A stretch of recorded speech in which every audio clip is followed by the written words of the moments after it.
Due to former trauma and internal resorption, this 30-year-old female patient had to have tooth 2-1 removed. After 6 weeks of healing of the extraction socket, the implant is going to be placed. In the meantime, the patient had been wearing a bonded provisional bridge. Further examination shows adequate soft tissue height. A certain convexity of the bone can be felt with the fingertip. The interdental gap is about 9 mm, visualized with the perio probe. On the panoramic X-ray, the internal resorption is clearly visible. The radiograph shows and confirms a sufficient bone height at the adjacent teeth. A 12 mm 4.1 Straumann bone-level implant with regular crossfit connection will be inserted. With a surgical template, the gingival margin of the final restoration can be visualized. This is important for the vertical position of the implant shoulder. The occlusal view shows that a horizontal bone defect has to be expected.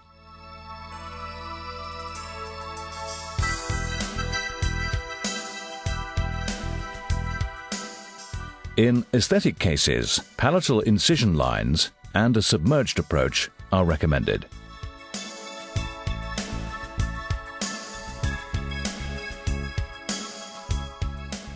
After local anesthesia, intraclavicular incisions are carried out at the adjacent teeth using a small blade 15.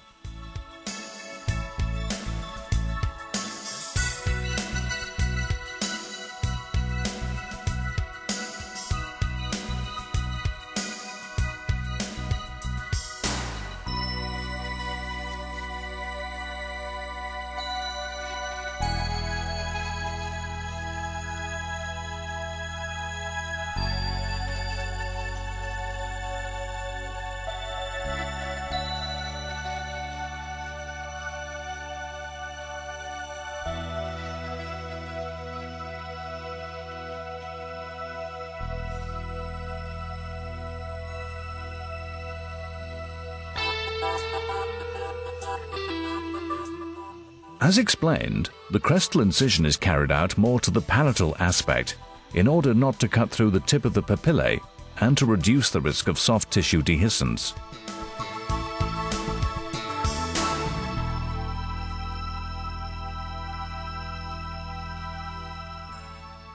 As in the region of tooth 2-2, a relieving incision has been made.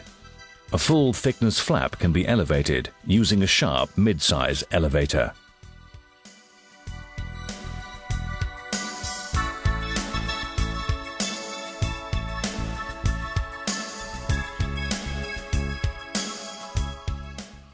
The treatment area is now fully visible. Soft tissue remnants are completely removed.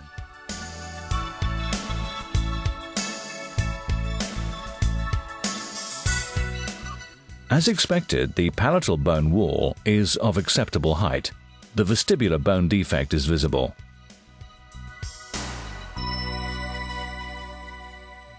The occlusal view shows the expected horizontal defect.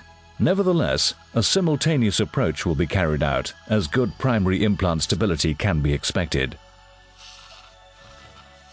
With a caliper, a gap size of 9.5 mm is measured. A minimal distance of 1.5 mm from the implant shoulder to the adjacent roots is required.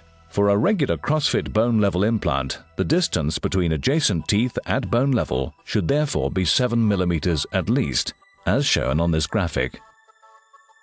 The use of a surgical template supports the correct central marking with the first round burr. A drill extension has to be used.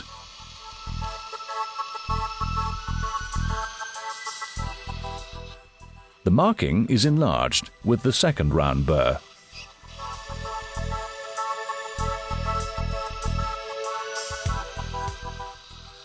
Under constant cooling, the implant bed is prepared to a depth of 12 mm using the blue marked single-patient pilot drill at 800 RPM. The surgical template helps to determine the correct three-dimensional position.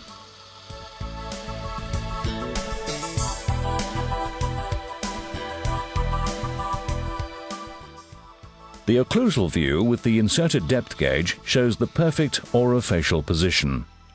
The sink depth of 12 mm is verified with the 2.2 depth gauge. The future implant shoulder will be located 3 mm below the prospective crown margin, as visualized here with the perio probe. The implant bed is further enlarged with the yellow marked pilot drill, using again constant cooling and a controlled speed of 600 rpm.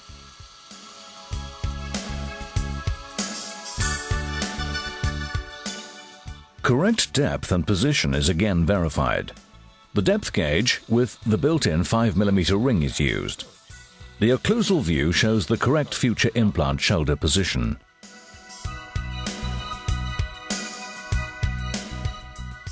The red marked twist drill is used at a maximum speed of 500 rpm to enlarge the implant bed to its final size.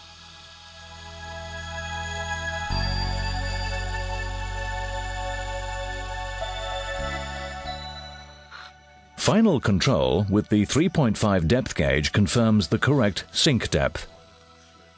The perfect three-dimensional position is again visualized with the surgical template. The preparation concludes with shaping the conical region of the implant bed with the specific bone-level profile drill. The dip on the head makes the instrument easy to distinguish from other Strawman profile drills. The cylindrical part of this drill gives it good guidance in the prepared implant bed. A speed of 300 rpm is used. The profile drill acts as a depth gauge aid at the same time in order to check the vertical position of the implant shoulder. In dense bone, pre-tapping is indicated using the BL-TE marker tap over the full length of the implant bed. A reduced speed of 15 rpm is used.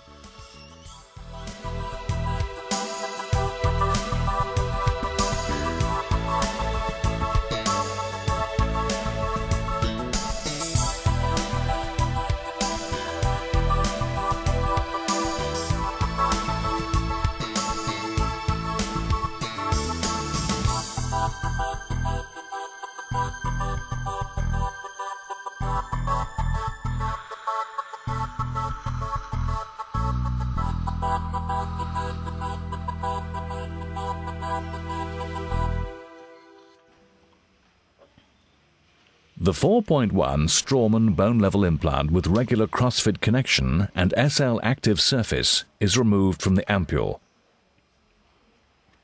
A click is heard when the adapter is connected correctly.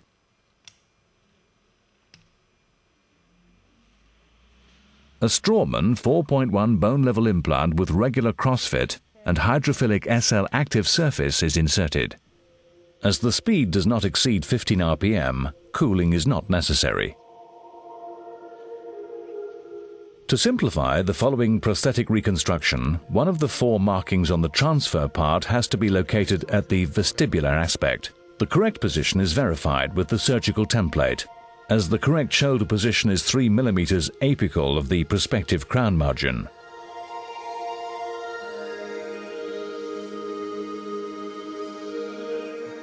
In addition, correct orofacial position is of utmost importance. To detach the transfer part, the holding key is used for stabilizing the octagon. The transfer part is detached in counterclockwise direction with the handpiece. The closure screws for submerged healing are delivered in a sterile package. They are picked up directly with the SCS screwdriver.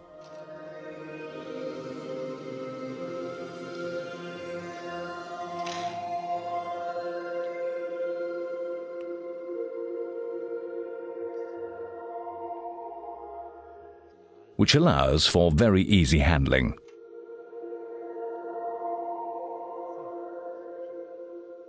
Autogenous bone is harvested locally from the nasal spine.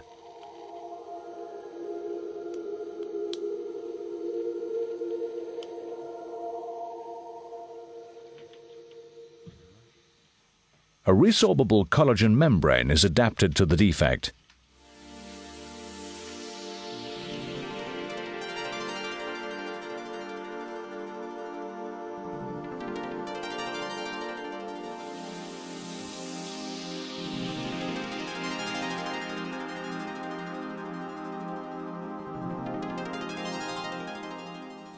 Fixed with resorbable pins made of a synthetic material and soaked in blood, the membrane remains stable at the site. A first layer of autogenous bone is placed on the implant surface. A low resorbable bone substitute is used to build up the bone and to protect the site from resorption.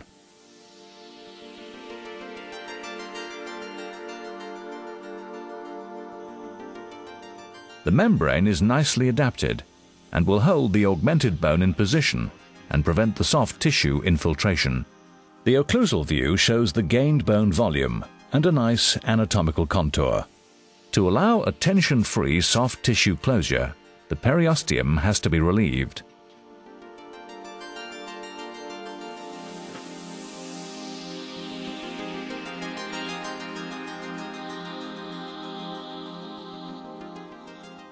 The relieving incision is sutured with interrupted sutures using 5/0 and 6/0 suturing material.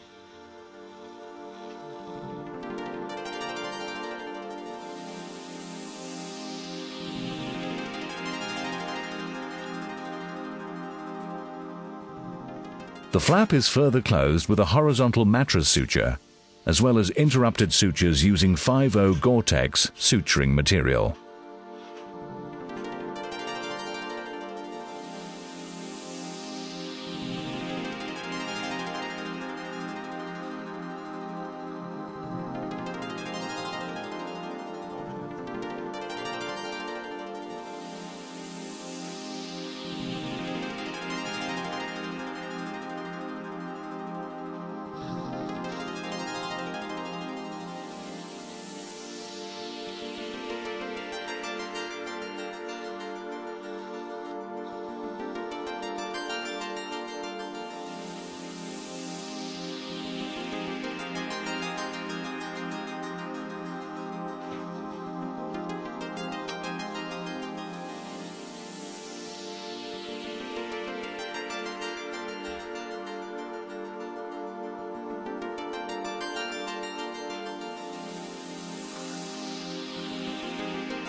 The final view shows tension-free wound closure and the well-augmented site.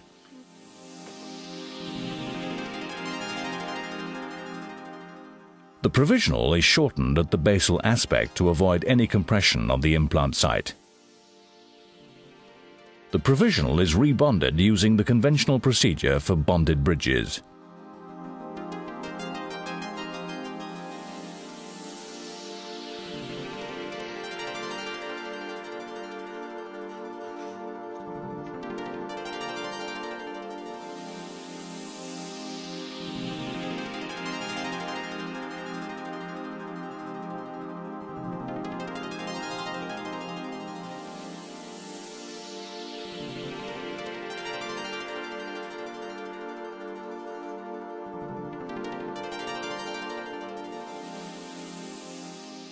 The site will be left to heal for 3 months.